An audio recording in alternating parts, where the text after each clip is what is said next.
Breast cancer അല്ലെങ്കിൽ സ്തനാർബുദം.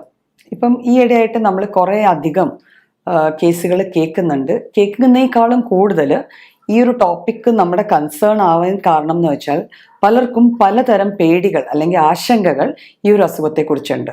സ്ത്രീകളിൽ പ്രത്യേകിച്ചും അതിന് പ്രത്യേക കാരണങ്ങളും ഉണ്ട്. അതായത് ഒരു ബ്രസ്റ്റ് ക്യാൻസർ ഒരു വ്യക്തിയുടെ ബോഡിയിൽ ഡെവലപ്പ് ചെയ്യാൻ തുടങ്ങിക്കഴിഞ്ഞാൽ അതിൻ്റെ സിംറ്റമറ്റോളജി അല്ലെങ്കിൽ അതിൻ്റെ ലക്ഷണങ്ങൾ കാണിച്ചു തുടങ്ങാൻ ഏകദേശം ഒരു 2 മുതൽ 5 വർഷങ്ങൾ വരെ എടുക്കാം. അതായത് ഒരു ക്യാൻസർ സെൽ ഏകദേശം 30 പ്രാവശ്യം ഡിവൈഡ് ചെയ്ത് കഴിഞ്ഞാൽ മാത്രമേ അത് ബ്രസ്റ്റ് ക്യാൻസറിൻ്റെ ഫീച്ചേഴ്സ് അല്ലെങ്കിൽ അതിൻ്റെതായ ലക്ഷണങ്ങൾ കാണിച്ചു തുടങ്ങത്തുള്ളൂ.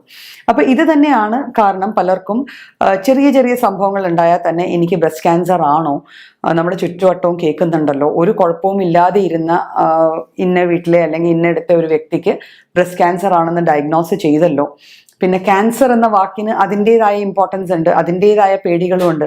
അപ്പം അതുകൊണ്ട് തന്നെ ഈ ഒരു ടോപ്പിക്ക് വല്ലാതെ ഇമ്പോർട്ടൻസ് നമ്മുടെ ഇടയിൽ ഈയിടെയായിട്ടുണ്ട്.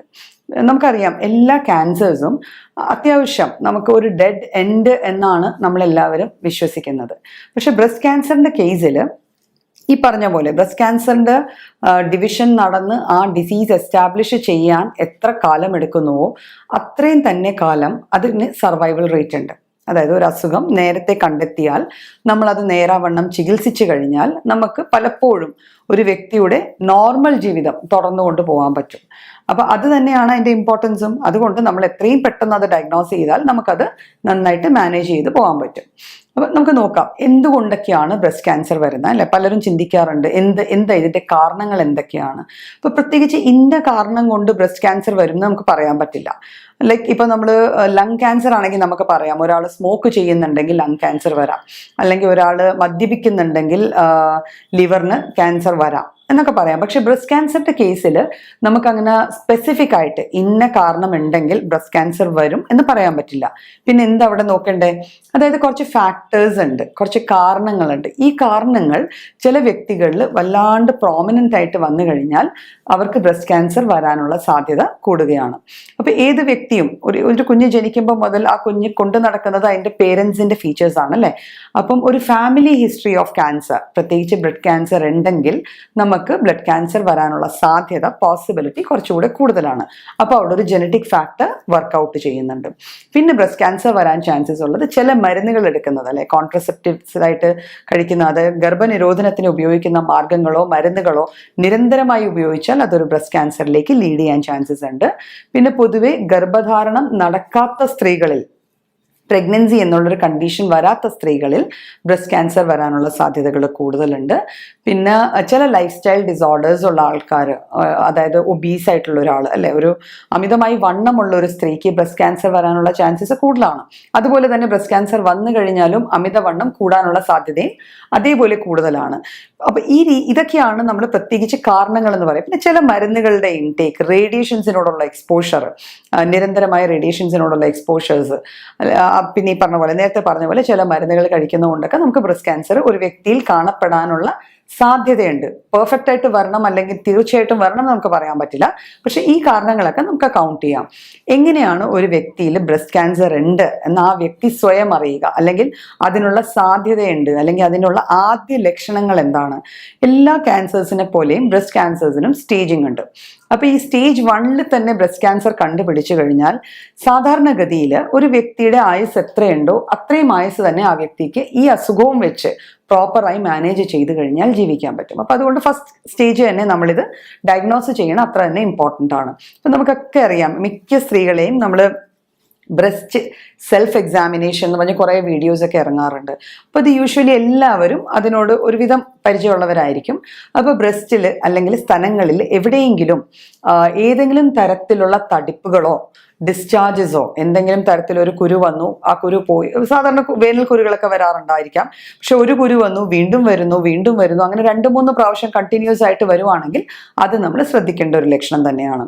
പിന്നെ സ്കിന്നിൻ്റെ കളർ ചേഞ്ചസ്, വലിപ്പത്തിലുണ്ടാകാവുന്ന വ്യത്യാസങ്ങൾ, അവിടെ എന്തെങ്കിലും ഇപ്പോൾ ഓറഞ്ച് പീൽ അപ്പിയറൻസ് എന്നൊക്കെ പറഞ്ഞ് ബ്രസ്റ്റ് ക്യാൻസറിനൊരു സ്പെസിഫിക് ആയിട്ടൊരു കണ്ടീഷൻ പറയാറുണ്ട്. അതായത് ഓറഞ്ചിന്റെ തൊലി എങ്ങനെ ഇരിക്കുന്നുവോ അതുപോലെ ഈ സ്തനങ്ങളുടെ ചർമ്മം, അവിടുത്തെ സ്കിൻ ആ രീതിയിൽ ഇരിക്കുക. അപ്പൊ ഇത്തരത്തിലുള്ള ആദ്യ സിംറ്റംസ് ആണ് നമ്മൾ നോട്ട് ചെയ്യേണ്ടത്. അതൊരു വ്യക്തി സ്വതവേ നമ്മളിപ്പോൾ കുളിക്കുന്ന സമയത്ത് സ്ത്രീകൾക്ക് അത് നോക്കാവുന്നതാണ്. ഇത് കൂടാതെ അതിന്റെ നിപ്പിൾസ് അല്ലെങ്കിൽ നിപ്പിൾസിന് ചുറ്റുമുള്ള ഒരു ബ്ലാക്ക് ഏരിയ ഉണ്ട്, ഏരിയോള എന്ന് പറയും. ഈ ഭാഗങ്ങളിൽ ഏതെങ്കിലും തരത്തിലുള്ള കളർ ചേഞ്ചോ അല്ലെങ്കിൽ ഒരു ഡ്രൈനെസ് വരികയോ ചൊറിച്ചിൽ വരികയോ അല്ലെങ്കിൽ കുരുത്ത് വരിക, അവിടെ നിന്ന് ഡിസ്ചാർജ് വരിക, നിപ്പിൾസിൽ നിന്ന് നോർമൽ ഡിസ്ചാർജ് ബ്രസ്റ്റ് ഫീഡിങ് ഉള്ള സമയത്തുള്ള മിൽക്ക് മാത്രമാണ്.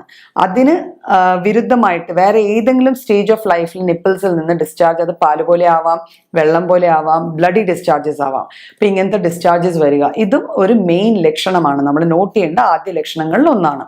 ഇത് കൂടാതെ വരാവുന്നത് വേദനകളാണ്.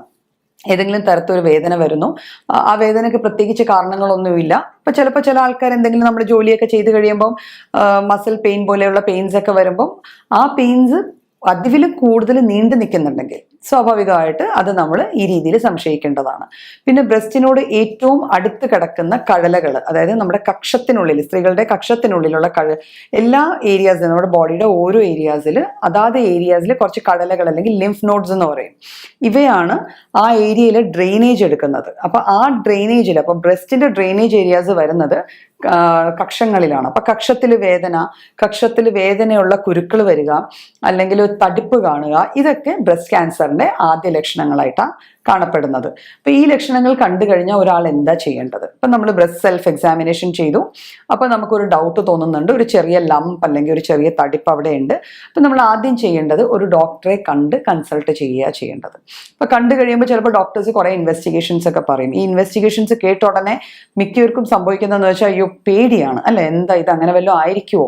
പക്ഷെ ഞാൻ പറഞ്ഞല്ലോ, എത്ര നേരത്തെ നമുക്ക് ബ്രസ്റ്റ് ക്യാൻസർ ഡയഗ്നോസ് ചെയ്യാം, അത്ര അധികം ഒരു വ്യക്തിയുടെ ജീവൻ നമുക്ക് രക്ഷപ്പെടുത്താൻ പറ്റും. ജീവൻ തന്നെ, ലൈഫ് തന്നെ, അതായത് നോർമൽ ലൈഫ് ലീഡ് ചെയ്യാൻ പറ്റും ആ വ്യക്തിക്ക്. അപ്പൊ അതുകൊണ്ട് കുറെ ബ്ലഡ് ടെസ്റ്റുകൾ ഉണ്ട്.